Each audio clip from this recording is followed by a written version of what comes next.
The Art of War by Sun Tzu. Chapter 1. Laying Plans. Sun Tzu said, "The art of war is of vital importance to the state. It is a matter of life and death, a road either to safety or to ruin. Hence, it is a subject of inquiry which can on no account be neglected.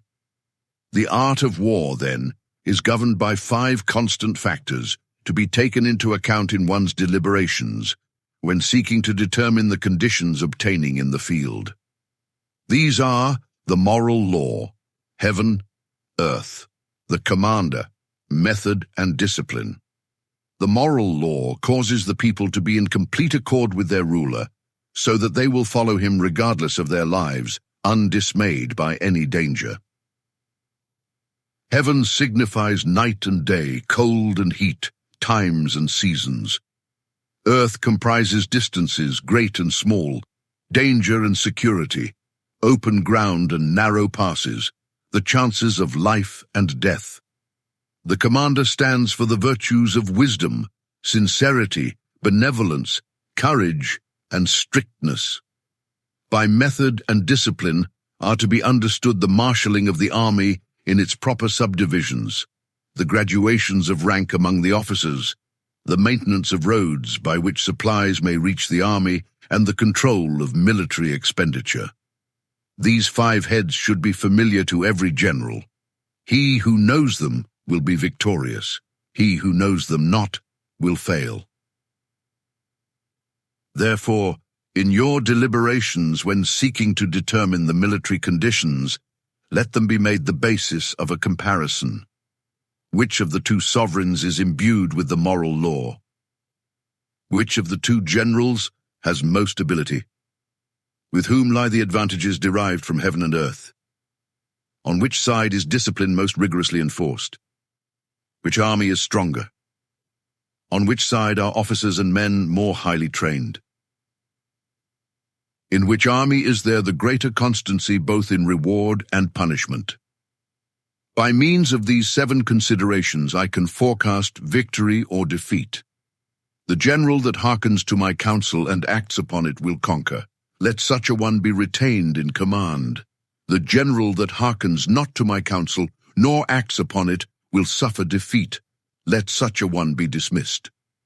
While heeding the profit of my counsel, avail yourself also of any helpful circumstances over and beyond the ordinary rules. According as circumstances are favorable, one should modify one's plans. All warfare is based on deception.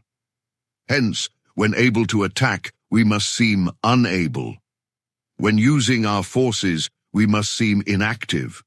When we are near, we must make the enemy believe we are far away. When far away, we must make him believe we are near. Hold out baits to entice the enemy. Feign disorder and crush him. If he is secure at all points, be prepared for him. If he is in superior strength, evade him. If your opponent is of choleric temper, seek to irritate him. Pretend to be weak, that he may grow arrogant. If he is taking his ease, give him no rest. If his forces are united, separate them. Attack him where he is unprepared. Appear where you are not expected. These military devices leading to victory must not be divulged beforehand. Now the general who wins a battle makes many calculations in his temple ere the battle is fought. The general who loses a battle makes but few calculations beforehand. Thus do many calculations lead to victory, and few calculations to defeat. How much more, no calculation at all. It is by attention to this point that I can foresee who is likely to win or lose. Chapter 2. Waging War. Sun Tzu said, "In the operations of war, where there are in the field 1,000 swift chariots, as many heavy chariots, and 100,000 mail-clad soldiers, with provisions enough to carry them 1,000 li, the expenditure at home and at the front, including entertainment of guests, small items such as glue and paint, and sums spent on chariots and armor, will reach the total of 1,000 ounces of silver per day. Such is the cost of raising an army of 100,000 men. When you engage in actual fighting, if victory is long in coming, then men's weapons will grow dull and their ardor will be damped. If you lay siege to a town, you will exhaust your strength. Again, if the campaign is protracted, the resources of the state will not be equal to the strain. Now, when your weapons are dulled, your ardor damped, your strength exhausted and your treasure spent, other chieftains will spring up to take advantage of your extremity. Then no man, however wise, will be able to avert the consequences that must ensue. Thus, though we have heard of stupid haste in war, cleverness has never been seen associated with long delays. There is no instance of a country having benefited from prolonged warfare. It is only one who is thoroughly acquainted with the evils of war that can thoroughly understand the profitable way of carrying it on. The skillful soldier does not raise a second levy, neither are his supply wagons loaded more than twice. Bring war material with you from home, but forage on the enemy. Thus the army will have food enough for its needs. Poverty of the state exchequer causes an army to be maintained by contributions from a distance. Contributing to maintain an army at a distance causes the people to be impoverished. On the other hand, the proximity of an army causes prices to go up, and high prices cause the people's substance to be drained away. When their substance is drained away, the peasantry will be afflicted by heavy exactions. With this loss of substance and exhaustion of strength, the homes of the people will be stripped bare, and 3/10 of their income will be dissipated, while government expenses for broken chariots, worn-out horses, breastplates and helmets, bows and arrows, spears and shields, protective mantlets, draft oxen and heavy wagons will amount to 4/10 of its total revenue. Hence a wise general makes a point of foraging on the enemy.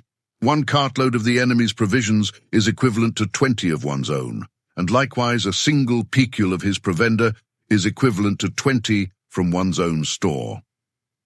Now, in order to kill the enemy, our men must be roused to anger.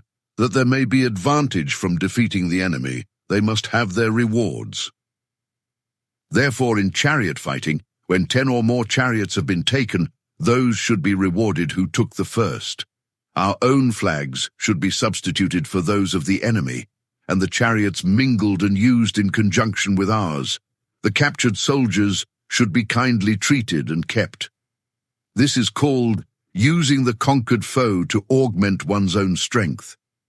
In war, then, let your great object be victory, not lengthy campaigns. Thus it may be known that the leader of armies is the arbiter of the people's fate, the man on whom it depends whether the nation shall be in peace or in peril.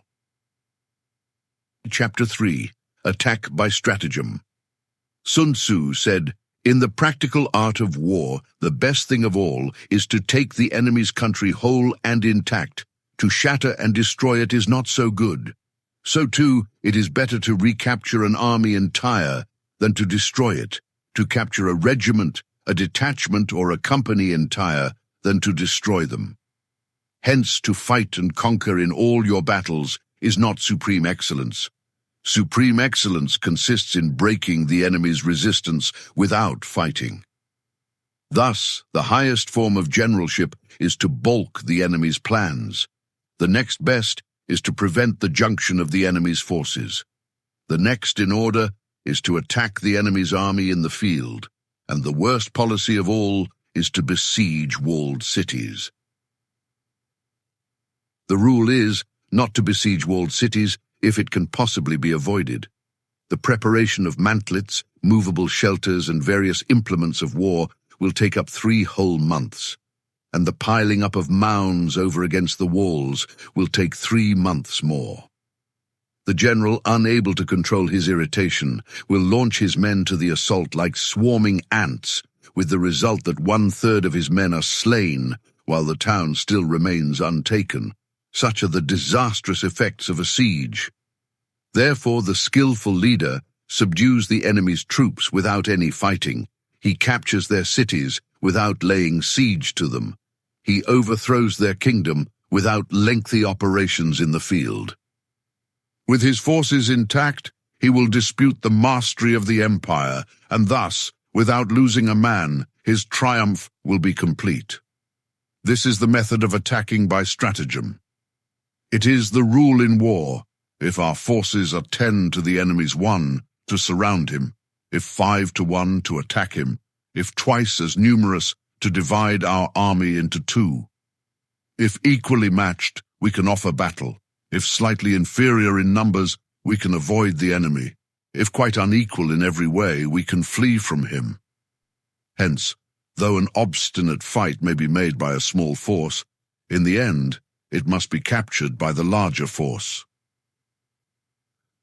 Now the general is the bulwark of the state. If the bulwark is complete at all points, the state will be strong. If the bulwark is defective, the state will be weak.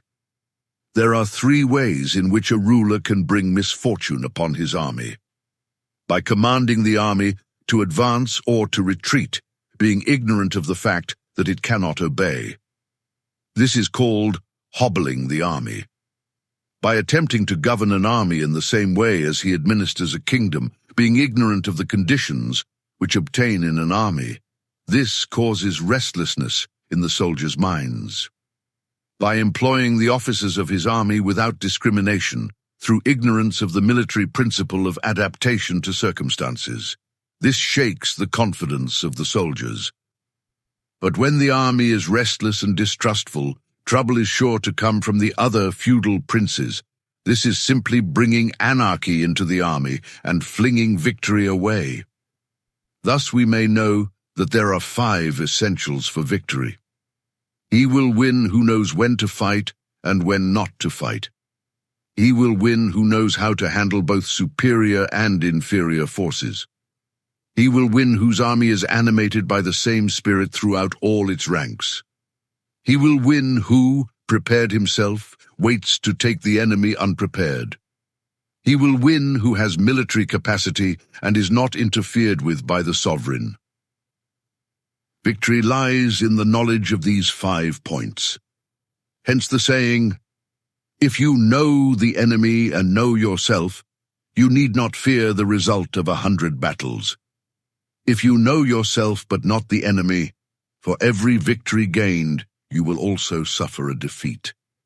If you know neither the enemy nor yourself, you will succumb in every battle.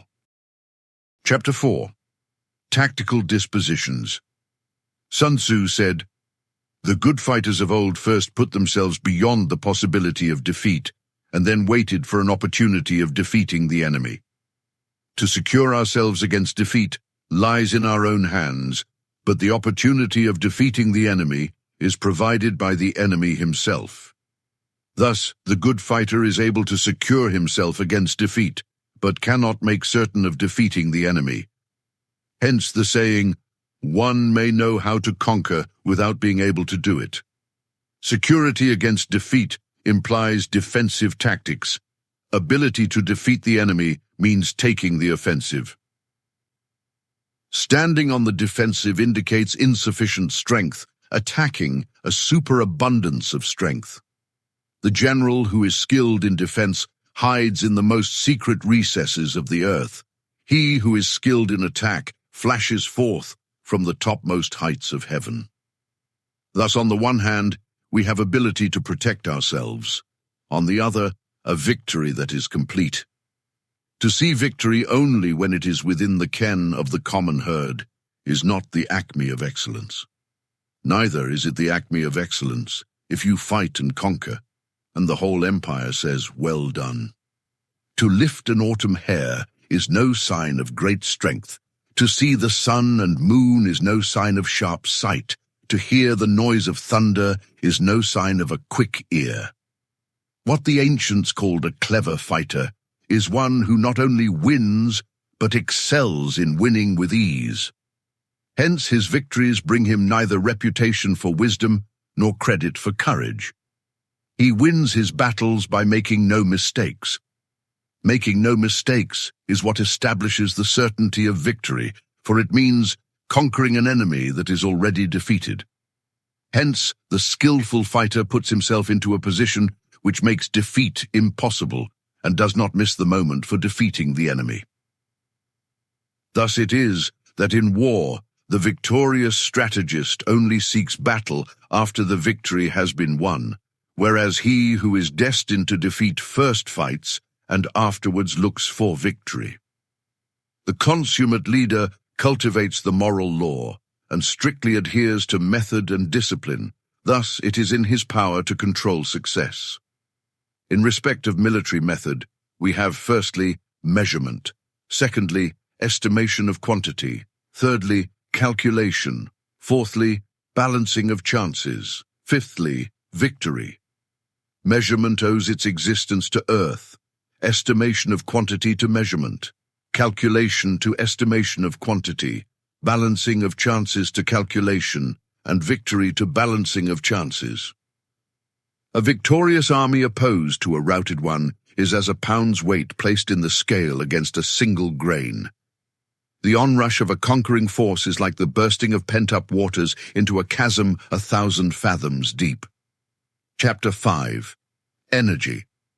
Sun Tzu said, "The control of a large force is the same principle as the control of a few men. It is merely a question of dividing up their numbers." Fighting with a large army under your command is nowise different from fighting with a small one. It is merely a question of instituting signs and signals. To ensure that your whole host may withstand the brunt of the enemy's attack and remain unshaken, this is effected by maneuvers direct and indirect. That the impact of your army may be like a grindstone dashed against an egg, this is effected by the science of weak points and strong. In all fighting, the direct method may be used for joining battle, but indirect methods will be needed in order to secure victory.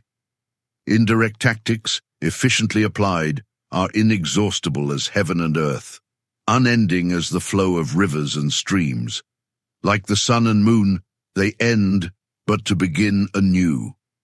Like the four seasons, they pass away to return once more. There are not more than 5 musical notes, yet the combinations of these 5 give rise to more melodies than can ever be heard. There are not more than 5 primary colors, yet in combination they produce more hues than can ever be seen. There are not more than 5 cardinal tastes, yet combinations of them yield more flavors than can ever be tasted. In battle, there are not more than 2 methods of attack, the direct and the indirect, yet these 2 in combination give rise to an endless series of maneuvers. The direct and the indirect lead on to each other in turn. It is like moving in a circle. You never come to an end. Who can exhaust the possibilities of their combination? The onset of troops is like the rush of a torrent, which will even roll stones along in its course. The quality of decision is like the well-timed swoop of a falcon, which enables it to strike and destroy its victim. Therefore, the good fighter will be terrible in his onset and prompt in his decision. Energy may be likened to the bending of a crossbow, decision to the releasing of a trigger. Amid the turmoil and tumult of battle, there may be seeming disorder, and yet no real disorder at all. Amid confusion and chaos, your array may be without head or tail, yet it will be proof against defeat. Simulated disorder postulates perfect discipline, simulated fear postulates courage, simulated weakness postulates strength. Hiding order beneath the cloak of disorder is simply a question of subdivision. Concealing courage under a show of timidity presupposes a fund of latent energy. Masking strength with weakness is to be effected by tactical dispositions. Thus one who is skillful at keeping the enemy on the move maintains deceitful appearances, according to which the enemy will act. He sacrifices something that the enemy may snatch at it. By holding out baits, he keeps him on the march. Then with a body of picked men, he lies in wait for him. The clever combatant looks to the effect of combined energy. and does not require too much from individuals. Hence, his ability to pick out the right men and utilize combined energy. When he utilizes combined energy, his fighting men become, as it were, like unto rolling logs or stones. For it is the nature of a log or stone to remain motionless on level ground, and to move when on a slope, if four-cornered, to come to a standstill, but if round-shaped, to go rolling down. Thus, the energy developed by good fighting men is as the momentum of a round stone rolled down a mountain thousands of feet in height. So much on the subject of energy. Chapter 6. Weak Points and Strong. Sun Tzu said, "Whoever is first in the field and awaits the coming of the enemy will be fresh for the fight. Whoever is second in the field and has to hasten to battle will arrive exhausted." Therefore, the clever combatant imposes his will on the enemy, but does not allow the enemy's will to be imposed on him. By holding out advantages to him, he can cause the enemy to approach of his own accord, or by inflicting damage, he can make it impossible for the enemy to draw near. If the enemy is taking his ease, he can harass him. If well supplied with food, he can starve him out. If quietly encamped, he can force him to move. Appear at points which the enemy must hasten to defend. March swiftly to places where you are not expected. An army may march great distances without distress if it marches through country where the enemy is not. You can be sure of succeeding in your attacks if you only attack places which are undefended. You can ensure the safety of your defense if you only hold positions that cannot be attacked. Hence that general is skillful in attack, whose opponent does not know what to defend, and he is skillful in defense, whose opponent does not know what to attack. O divine art of subtlety and secrecy, through you we learn to be invisible, through you inaudible, and hence we can hold the enemy's fate in our hands.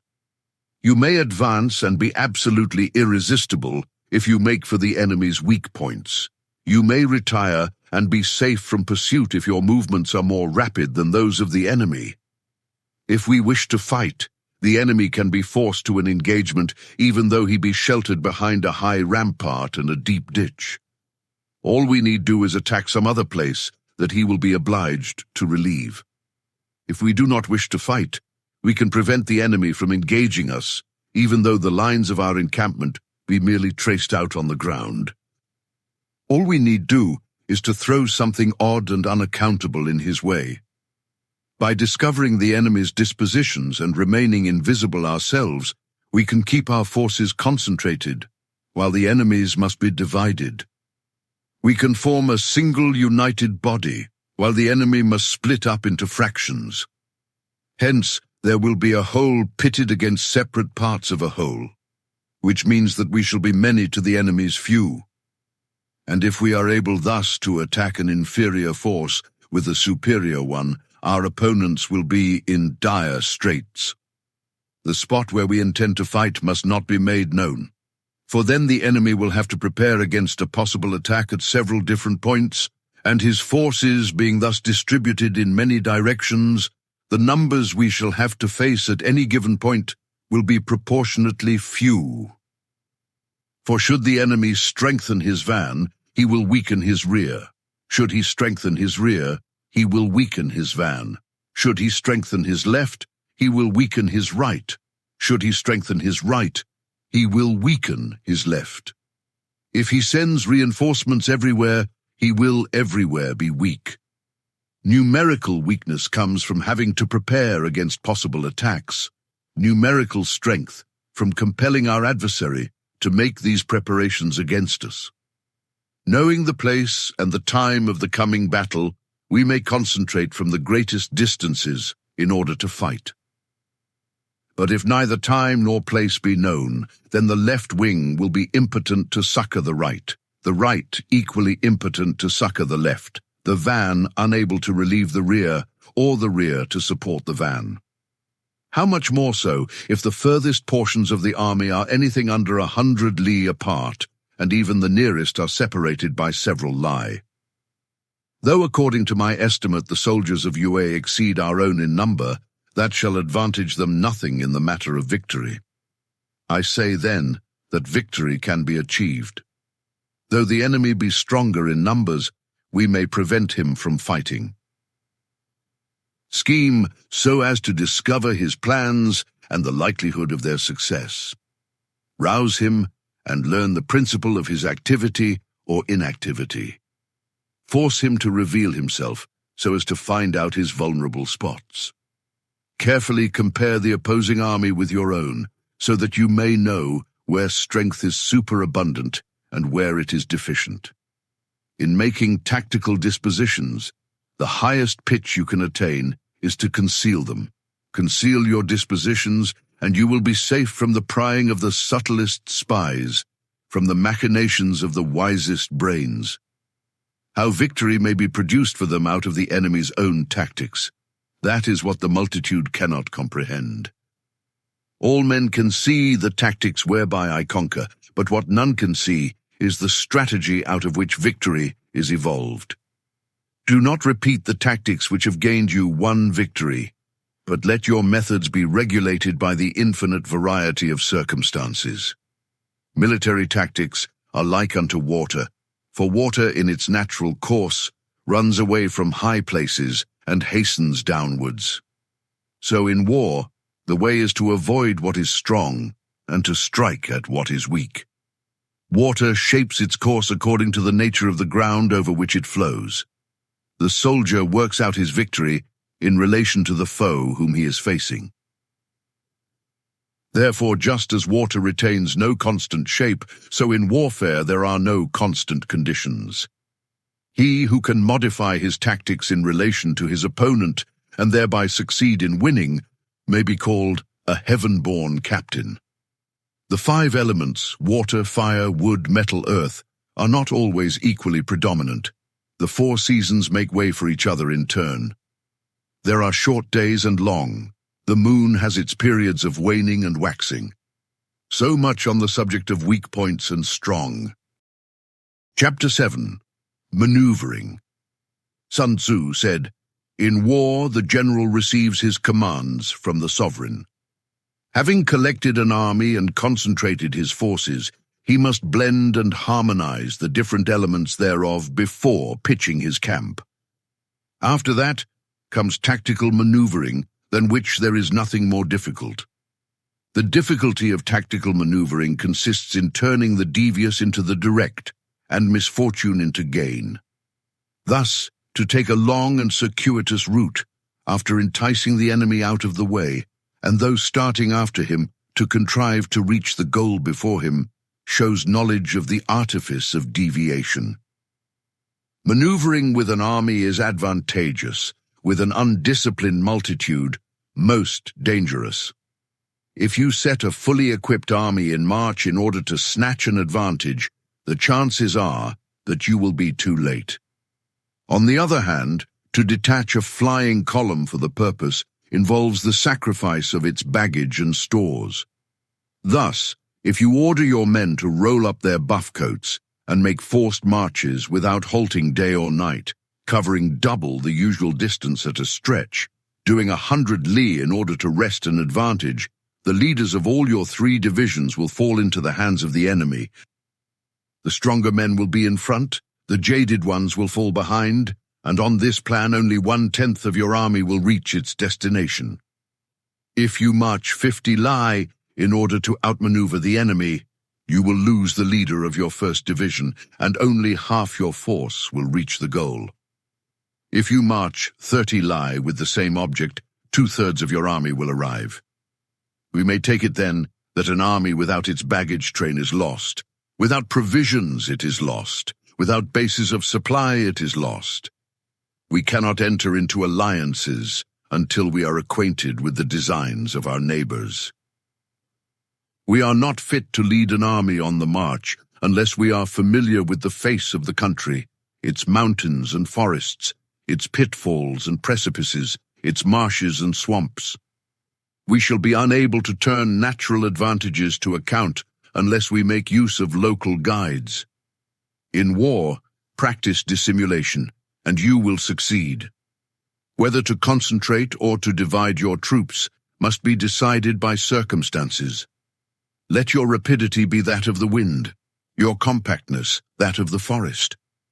In raiding and plundering be like fire, in immovability like a mountain. Let your plans be dark and impenetrable as night, and when you move, fall like a thunderbolt. When you plunder a countryside, let the spoil be divided amongst your men. When you capture new territory, cut it up into allotments for the benefit of the soldiery. Ponder and deliberate before you make a move. He will conquer who has learnt the artifice of deviation. Such is the art of maneuvering. The Book of Army Management says, "On the field of battle, the spoken word does not carry far enough, hence the institution of gongs and drums. Nor can ordinary objects be seen clearly enough, hence the institution of banners and flags." Gongs and drums, banners and flags are means whereby the ears and eyes of the host may be focused on one particular point. The host thus forming a single united body, it is impossible either for the brave to advance alone or for the cowardly to retreat alone. This is the art of handling large masses of men. In night fighting, then, make much use of signal fires and drums, and in fighting by day, of flags and banners, as a means of influencing the ears and eyes of your army. A whole army may be robbed of its spirit. A commander-in-chief may be robbed of his presence of mind. Now, a soldier's spirit is keenest in the morning. By noonday, it has begun to flag, and in the evening, his mind is bent only on returning to camp.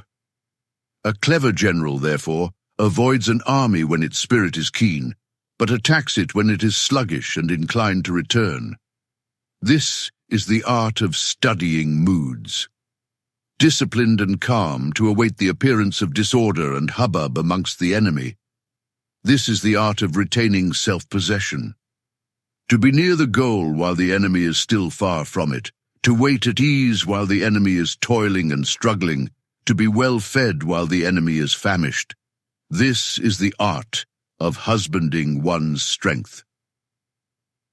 To refrain from intercepting an enemy whose banners are in perfect order, to refrain from attacking an army drawn up in calm and confident array, this is the art of studying circumstances. It is a military axiom not to advance uphill against the enemy, nor to oppose him when he comes downhill. Do not pursue an enemy who simulates flight. Do not attack soldiers whose temper is keen. Do not swallow bait offered by the enemy. Do not interfere with an army that is returning home. When you surround an army, leave an outlet free. Do not press a desperate foe too hard. Such is the art of warfare. Chapter 8. Variation in Tactics. Sun Tzu said, "In war, the general receives his commands from the sovereign, collects his army, and concentrates his forces. When in difficult country, do not encamp. In country where high roads intersect, join hands with your allies. Do not linger in dangerously isolated positions. In hemmed-in situations, you must resort to stratagem. In desperate positions, you must fight. There are roads which must not be followed, armies which must not be attacked, towns which must not be besieged, positions which must not be contested, commands of the sovereign which must not be obeyed." The general who thoroughly understands the advantages that accompany variation of tactics knows how to handle his troops. The general who does not understand these may be well acquainted with the configuration of the country, yet he will not be able to turn his knowledge to practical account.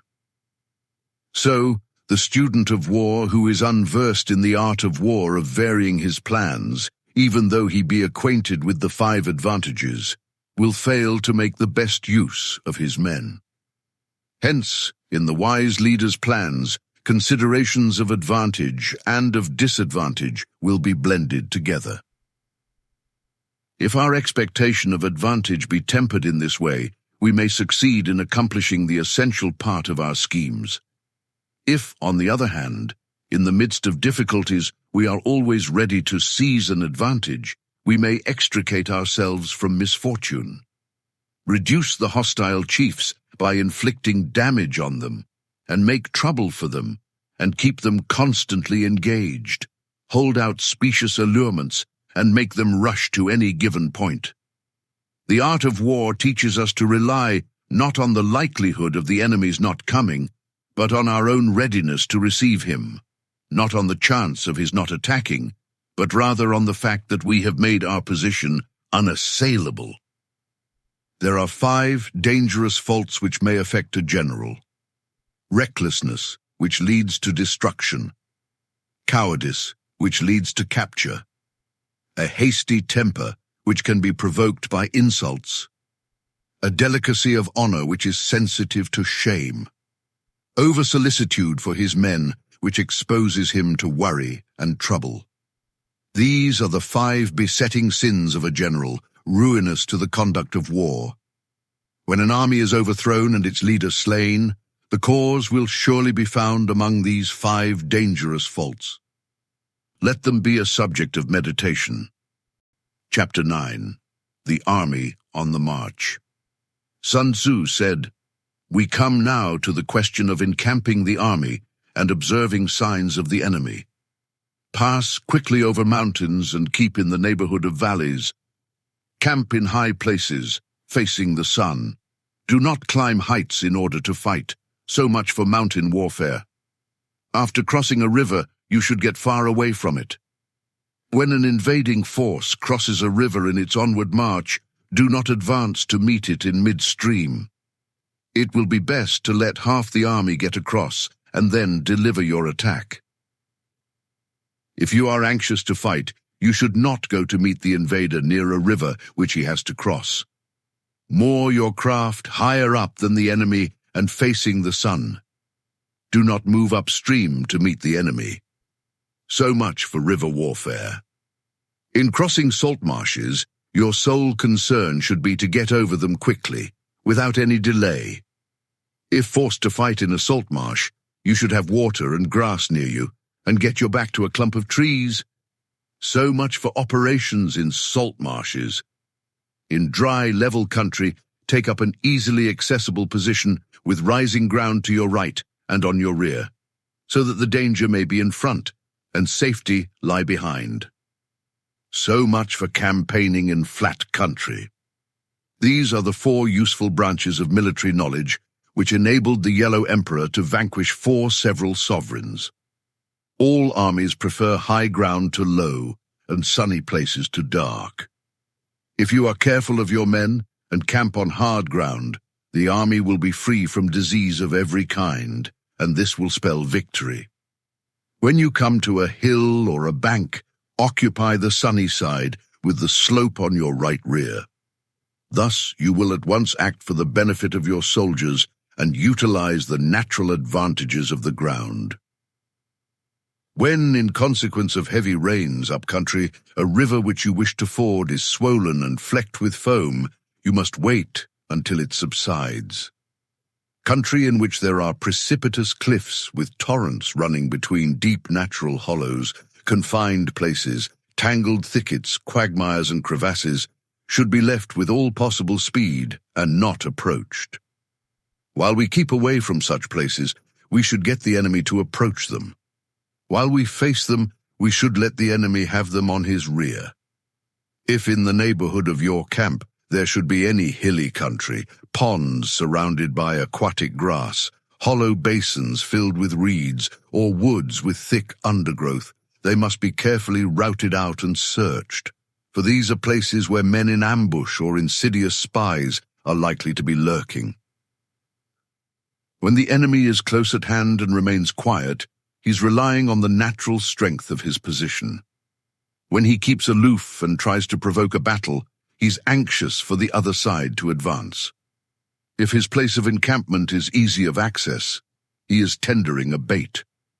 movement amongst the trees of a forest shows that the enemy is advancing.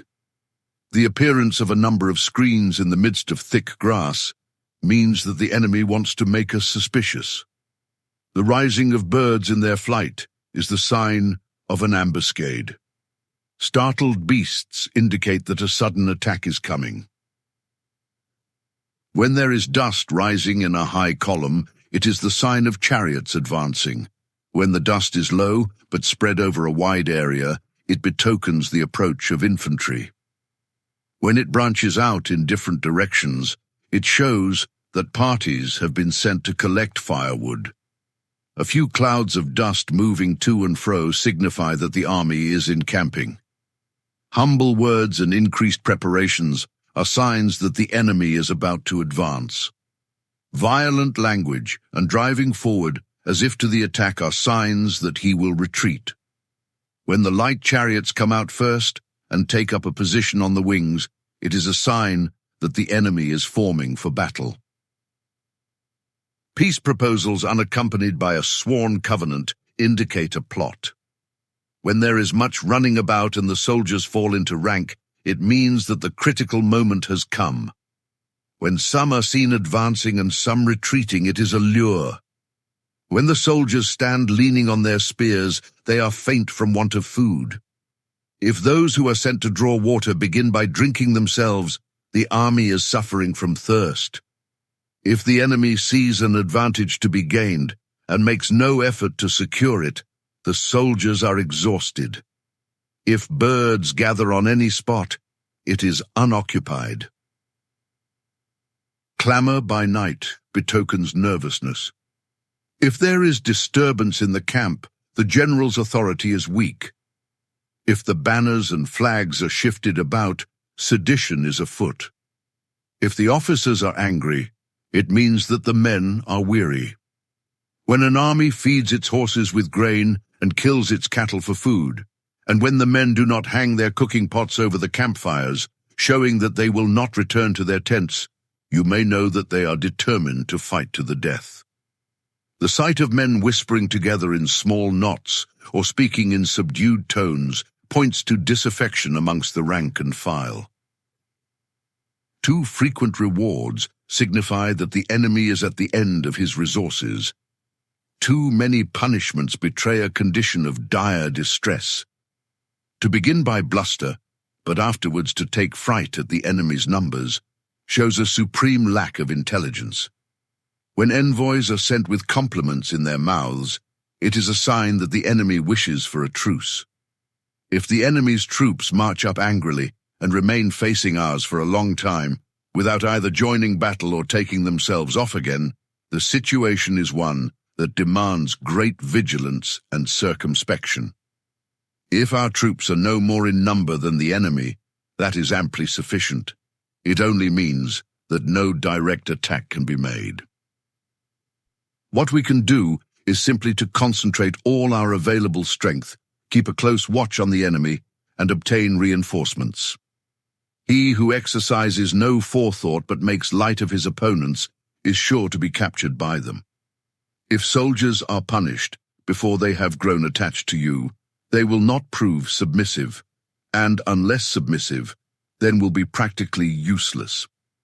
If, when the soldiers have become attached to you, punishments are not enforced, they will still be unless. Therefore, soldiers must be treated in the first instance with humanity, but kept under control by means of iron discipline. This is a certain road to victory. If in training, soldiers' commands are habitually enforced, the army will be well disciplined. If not, its discipline will be bad. If a general shows confidence in his men, but always insists on his orders being obeyed, the gain will be mutual. Chapter 10. Terrain. Sun Tzu said, "We may distinguish 6 kinds of terrain, to wit, accessible ground, entangling ground, temporizing ground, narrow passes, precipitous heights, positions at a great distance from the enemy. Ground which can be freely traversed by both sides is called accessible. With regard to ground of this nature, Be before the enemy in occupying the raised and sunny spots and carefully guard your line of supplies. Then you will be able to fight with advantage. Ground which can be abandoned but is hard to reoccupy is called entangling. From a position of this sort, if the enemy is unprepared, you may sally forth and defeat him. But if the enemy is prepared for your coming, and you fail to defeat him, then, return being impossible, disaster will ensue. When the position is such that neither side will gain by making the first move, it is called temporizing ground. In a position of this sort, even though the enemy should offer us an attractive bait, it will be advisable not to stir forth, but rather to retreat, thus enticing the enemy in his turn. Then, when part of his army has come out, we may deliver our attack with advantage. With regard to narrow passes, if you can occupy them first, let them be strongly garrisoned and await the advent of the enemy. Should the enemy forestall you in occupying a pass, do not go after him if the pass is fully garrisoned, but only if it is weakly garrisoned. With regard to precipitous heights, if you are beforehand with your adversary, you should occupy the raised and sunny spots, and there wait for him to come up. If the enemy has occupied them before you, do not follow him, but retreat and try to entice him away. If you are situated at a great distance from the enemy, and the strength of the two armies is equal, it is not easy to provoke a battle, and fighting will be to your disadvantage. These 6 are the principles connected with earth. The general who has attained a responsible post must be careful to study them. Now, an army is exposed to 6 several calamities, not arising from natural causes, but from faults for which the general is responsible. These are flight, insubordination, collapse, ruin, disorganization, rout. Other conditions being equal, if one force is hurled against another 10 times its size, the result will be the flight of the former. When the common soldiers are too strong and their officers too weak, the result is insubordination. When the officers are too strong and the common soldiers too weak, the result is collapse. When the higher officers are angry and insubordinate, and on meeting the enemy, give battle on their own account from a feeling of resentment, before the commander-in-chief can tell whether or no he is in a position to fight, the result is ruin. When the general is weak and without authority, when his orders are not clear and distinct, when there are no fixed duties assigned to officers and men, and the ranks are formed in a slovenly, haphazard manner, the result is utter disorganization. When a general, unable to estimate the enemy's strength, allows an inferior force to engage a larger one, or hurls a weak detachment against a powerful one, and neglects to place picked soldiers in the front rank, the result must be rout. These are 6 ways of courting defeat, which must be carefully noted by the general who has attained a responsible post. The natural formation of the country is the soldier's best ally, but a power of estimating the adversary, of controlling the forces of victory, and of shrewdly calculating difficulties, dangers, and distances constitutes the test of a great general. He who knows these things, and in fighting puts his knowledge into practice, will win his battles. He who knows them not, nor practices them, will surely be defeated. If fighting is sure to result in victory, then you must fight, even though the ruler forbid it.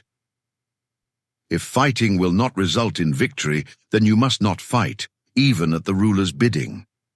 The general who advances without coveting fame and retreats without fearing disgrace, whose only thought is to protect his country and do good service for his sovereign, is the jewel of the kingdom. Regard your soldiers as your children, and they will follow you into the deepest valleys. Look upon them as your own beloved sons, and they will stand by you even unto death. If, however, you are indulgent, but unable to make your authority felt, kind-hearted, but unable to enforce your commands, and incapable, moreover, of quelling disorder. Then your soldiers must be likened to spoiled children. They are useless for any practical purpose. If we know that our own men are in a condition to attack, but are unaware that the enemy is not open to attack, we have gone only halfway towards victory. If we know that the enemy is open to attack, but are unaware that our own men are not in a condition to attack, we have gone only halfway towards victory. If we know that the enemy is open to attack, and also know that our men are in a condition to attack, but are unaware that the nature of the ground makes fighting impracticable, we have still gone only halfway towards victory. Hence the experienced soldier, once in motion, is never bewildered. Once he has broken camp, he is never at a loss. Hence the saying, if you know the enemy and know yourself, your victory will not stand in doubt. If you know heaven and know earth, you may make your victory complete. Chapter 11. The 9 Situations. Sun Tzu said, the art of war recognizes 9 varieties of ground: dispersive ground, facile ground, contentious ground, open ground, ground of intersecting highways, serious ground, difficult ground, hemmed-in ground, desperate ground. When a chieftain is fighting in his own territory, it is dispersive ground. When he has penetrated into hostile territory, but to no great distance, it is facile ground. Ground the possession of which imports great advantage to either side is contentious ground. Ground on which each side has liberty of movement is open ground. Ground which forms the key to 3 contiguous states, so that he who occupies it first has most of the empire at his command, is a ground of intersecting highways. When an army has penetrated into the heart of a hostile country, leaving a number of fortified cities in its rear, it is serious ground. Mountain forests, rugged steeps, marshes and fens, all country that is hard to traverse, this is difficult ground. Ground which is reached through narrow gorges, and from which we can only retire by tortuous paths, so that a small number of the enemy would suffice to crush a large body of our men, this is hemmed-in ground. Ground on which we can only be saved from destruction by fighting without delay is desperate ground. On dispersive ground, therefore, fight not. On facile ground, halt not. On contentious ground, attack not. On open ground, do not try to block the enemy's way. On the ground of intersecting highways, join hands with your allies. On serious ground, gather in plunder. In difficult ground, keep steadily on the march. On hemmed-in ground, resort to stratagem. On desperate ground, fight. Those who were called skillful leaders of old knew how to drive a wedge between the enemy's front and rear, to prevent cooperation between his large and small divisions, to hinder the good troops from rescuing the bad, the officers from rallying their men.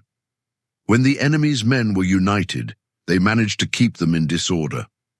When it was to their advantage, they made a forward move. When otherwise, they stopped still. If asked how to cope with a great host of the enemy in orderly array and on the point of marching to the attack, I should say, begin by seizing something which your opponent holds dear, then he will be amenable to your will. Rapidity is the essence of war. Take advantage of the enemy's unreadiness. Make your way by unexpected routes and attack unguarded spots. The following are the principles to be observed by an invading force. The further you penetrate into a country, the greater will be the solidarity of your troops, and thus the defenders will not prevail against you. Make forays in fertile country in order to supply your army with food. Carefully study the well-being of your men and do not overtax them. Concentrate your energy and hoard your strength. Keep your army continually on the move and devise unfathomable plans. Throw your soldiers into positions whence there is no escape, and they will prefer death to flight. If they will face death, there is nothing they may not achieve. Officers and men alike will put forth their uttermost strength. Soldiers, when in desperate straits, lose the sense of fear. If there is no place of refuge, they will stand firm. If they are in hostile country, they will show a stubborn front. If there is no help for it, they will fight hard. Thus, without waiting to be marshaled, the soldiers will be constantly on the qui-vive. Without waiting to be asked, they will do your will. Without restrictions, they will be faithful. Without giving orders, they can be trusted. Prohibit the taking of omens, and do away with superstitious doubts. Then, until death itself comes, no calamity need be feared. If our soldiers are not overburdened with money, it is not because they have a distaste for riches. If their lives are not unduly long, it is not because they are disinclined to longevity. On the day they are ordered out to battle, your soldiers may weep, those sitting up bedewing their garments, and those lying down, letting the tears run down their cheeks. But let them once be brought to bay, and they will display the courage of a Chu or a Kuei. The skillful tactician may be likened to the Shuai-jan. Now the Shuai-jan is a snake that is found in the Chang Mountains. Strike at its head, and you will be attacked by its tail. Strike at its tail, and you will be attacked by its head. Strike at its middle, and you will be attacked by head and tail both. Asked if an army can be made to imitate the Shuai-jan, I should answer yes. For the men of Wu and the men of Yue are enemies, yet if they are crossing a river in the same boat and are caught by a storm, they will come to each other's assistance, just as the left hand helps the right. Hence, it is not enough to put one's trust in the tethering of horses and the burying of chariot wheels in the ground. The principle on which to manage an army is to set up one standard of courage which all must reach. How to make the best of both strong and weak, that is a question involving the proper use of ground. Thus, the skillful general conducts his army just as though he were leading a single man, willy-nilly, by the hand. It is the business of a general to be quiet, and thus ensure secrecy, upright and just, and thus maintain order. He must be able to mystify his officers and men by false reports and appearances, and thus keep them in total ignorance. By altering his arrangements and changing his plans, he keeps the enemy without definite knowledge. By shifting his camp and taking circuitous routes, he prevents the enemy from anticipating his purpose. At the critical moment, the leader of an army acts like one who has climbed up a height and then kicks away the ladder behind him. He carries his men deep into hostile territory before he shows his hand. He burns his boats and breaks his cooking pots. Like a shepherd driving a flock of sheep, he drives his men this way and that, and nothing knows whither he is going. To muster his host and bring it into danger, this may be termed the business of the general. The different measures suited to the 9 varieties of ground, the expediency of aggressive or defensive tactics, and the fundamental laws of human nature, these are things that must most certainly be studied. When invading hostile territory, the general principle is that penetrating deeply brings cohesion. Penetrating but a short way means dispersion. When you leave your own country behind and take your army across neighborhood territory, you find yourself on critical ground. When there are means of communication on all 4 sides, the ground is one of intersecting highways. When you penetrate deeply into a country, it is serious ground. When you penetrate but a little way, it is facile ground. When you have the enemy's strongholds on your rear and narrow passes in front, it is hemmed-in ground. When there is no place of refuge at all, it is desperate ground. Therefore, on dispersive ground, I would inspire my men with unity of purpose. On facile ground, I would see that there is close connection between all parts of my army. On contentious ground, I would hurry up my rear. On open ground, I would keep a vigilant eye on my defenses. On ground of intersecting highways, I would consolidate my alliances. On serious ground, I would try to ensure a continuous stream of supplies.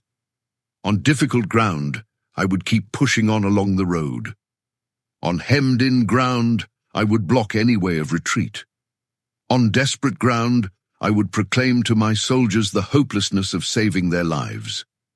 For it is the soldier's disposition to offer an obstinate resistance when surrounded, to fight hard when he cannot help himself, and to obey promptly when he has fallen into danger. We cannot enter into alliances until we are acquainted with the designs of our neighbors. We are not fit to lead an army on the march unless we are familiar with the face of the country, its mountains and forests, its pitfalls and precipices, its marshes and swamps.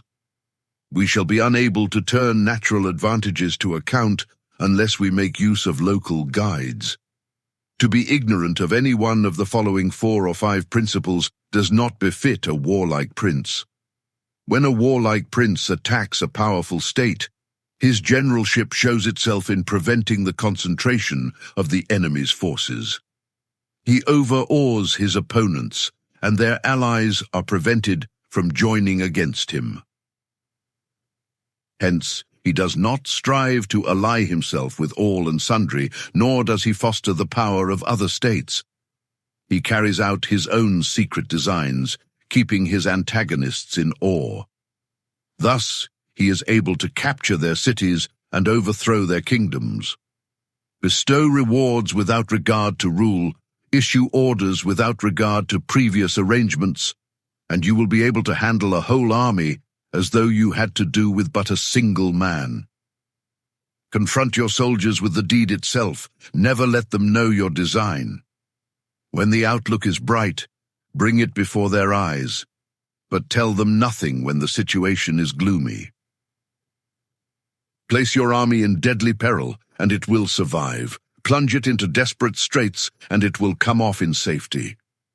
For it is precisely when a force has fallen into harm's way that it is capable of striking a blow for victory. Success in warfare is gained by carefully accommodating ourselves to the enemy's purpose. By persistently hanging on the enemy's flank, we shall succeed in the long run in killing the commander-in-chief. This is called ability to accomplish a thing by sheer cunning. On the day that you take up your command, block the frontier passes, destroy the official tallies, and stop the passage of all emissaries. Be stern in the council chamber so that you may control the situation. If the enemy leaves a door open, you must rush in. Forestall your opponent by seizing what he holds dear, and subtly contrive to time his arrival on the ground. Walk in the path defined by rule, and accommodate yourself to the enemy until you can fight a decisive battle. At first, then, exhibit the coyness of a maiden until the enemy gives you an opening. Afterwards, emulate the rapidity of a running hare, and it will be too late for the enemy to oppose you. Chapter 12. The Attack by Fire. Sun Tzu said, "There are 5 ways of attacking with fire. The first is to burn soldiers in their camp. The second is to burn stores. The third is to burn baggage trains. The fourth is to burn arsenals and magazines. The fifth is to hurl dropping fire amongst the enemy. In order to carry out an attack, we must have means available. The material for raising fire should always be kept in readiness. There is a proper season for making attacks with fire, and special days for starting a conflagration. The proper season is when the weather is very dry. The special days are those when the moon is in the constellations of the sieve, the wall, the wing, or the crossbar, for these 4 are all days of rising wind. In attacking with fire, one should be prepared to meet 5 possible developments. When fire breaks out inside to enemy's camp, respond at once with an attack from without. If there is an outbreak of fire, but the enemy's soldiers remain quiet, bide your time and do not attack. When the force of the flames has reached its height, follow it up with an attack, if that is practicable. If not, stay where you are.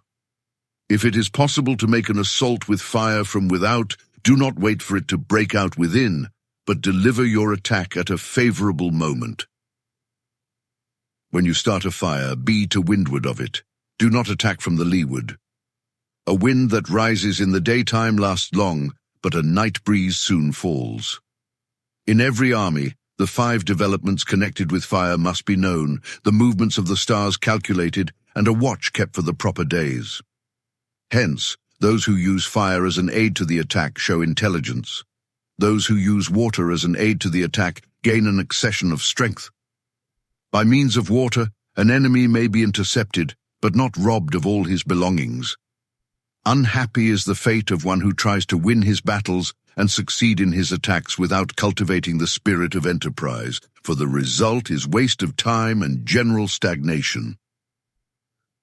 Hence the saying, the enlightened ruler lays his plans well ahead. The good general cultivates his resources. Move not unless you see an advantage. Use not your troops unless there is something to be gained. Fight not unless the position is critical. No ruler should put troops into the field merely to gratify his own spleen. No general should fight a battle simply out of pique. If it is to your advantage, make a forward move. If not, stay where you are. Anger may in time change to gladness. Vexation may be succeeded by content. But a kingdom that has once been destroyed can never come again into being, nor can the dead ever be brought back to life.